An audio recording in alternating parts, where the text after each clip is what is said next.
Hello viewers, আজকে আবার চলে এসেছি টি টাইম স্টোরিতে।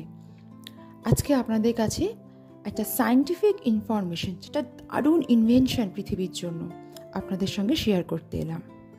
আশা করি শুনে আপনাদেরও খুব ভালো লাগবে এবং পৃথিবীর সায়েন্টিস্টদের ওপর আমাদের যে আস্থা সেটা আরও প্রগাঢ় হয়ে যাবে। এখন তো কালবৈশাখীর সময়, আর এই গ্লোবাল ওয়ার্মিংয়ের জন্য এত গরম পড়ছে, এই জন্য ঘন ঘন ওই টরেন্টো টাইপ ঝড়, তারপর প্রচণ্ড লাইটনিং স্টর্ম বেড়ে গেছে। এখন সারা বছরই কম বেশিগুলো হচ্ছে। এর ফলে প্রচুর বজ্রবিদ্যুৎ পৃথিবীর দিকে আকৃষ্ট হয়, মানুষের প্রচুর প্রাণহানি হয়। রিসেন্ট কিছু কালবৈশাখীতেও বিভিন্ন জেলায় আমাদের রাজ্যে বেশ কিছু প্রাণহানি হলো, দিল্লিতে হলো। এরকম প্রচুর ঘটনা, যেটা বড্ড বেদনাদায়ক। কিন্তু প্রকৃতির উপর তো মানুষের হাত নেই না। কিন্তু না, এখন এটা সত্যি না।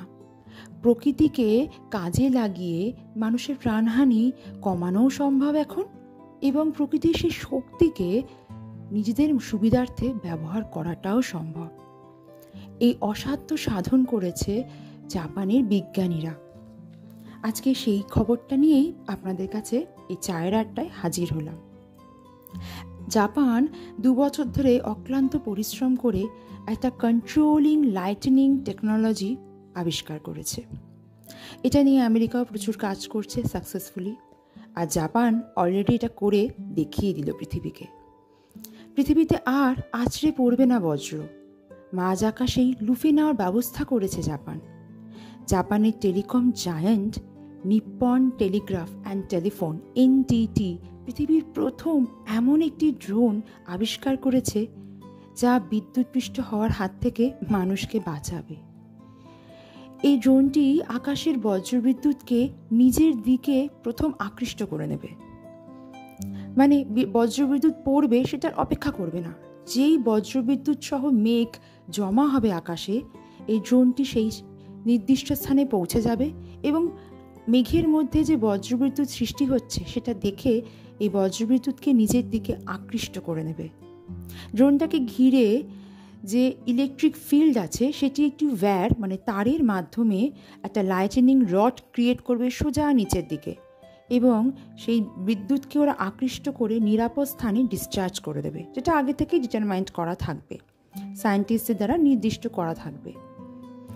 নির্দিষ্ট নিরাপদ স্থানে বজ্রবিদ্যুৎকে একটি কন্ডাক্টরের মাধ্যমে ডিসচার্জ করবে এই ড্রোন, এবং এই এনার্জিকে ক্যাপচার করে রাখা এখন সম্ভব। এই এনার্জিকে রিইউজ করা, মানুষের জনকল্যাণে ব্যবহার করা সম্ভব। এর ফলে রক্ষা পাবে আমাদের শহরের পাওয়ার গ্রিডগুলো, টেলিকম নেটওয়ার্কগুলো।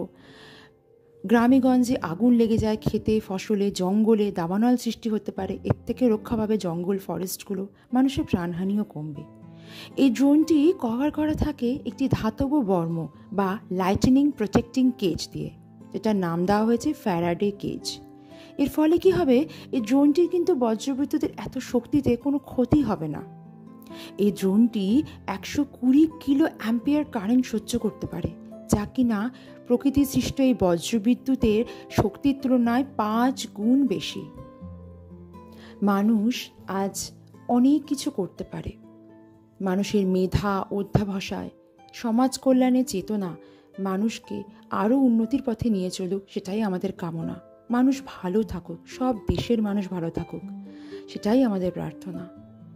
অপেক্ষায় রইলাম ভারত বাইরে থেকে এই ধরনের টেকনোলজি ইম্পোর্ট করার থেকে নিজেরা কবে এই টেকনোলজি তৈরি করবে, সেটা আমাদের কাছে আরও বেশি আনন্দের হবে। হোক না জাপান প্রথম, হোক না আমেরিকা দ্বিতীয়, তৃতীয় তো ভারত হতেই পারে। আমাদের দেশের সায়েন্টিস্টরা কারোর থেকে কম নাকি? আমাদের মেধাও তো কারোর থেকে কম নয়। আশা করি এই টেকনোলজি সহজে সস্তায় আমাদের দেশের গ্রামে গ্রামে শহরে শহরে পৌঁছে দিতে পারবে আমাদের সায়েন্টিস্টরা। আজকের ইনফরমেশনটা যদি ভালো লাগে, please like, share and subscribe করবেন। আরও ইম্পর্টেন্ট এবং ইন্টারেস্টিং ইনফরমেশন নিয়ে নেক্সট পার্টে হাজির হয়ে যাব। টাটা।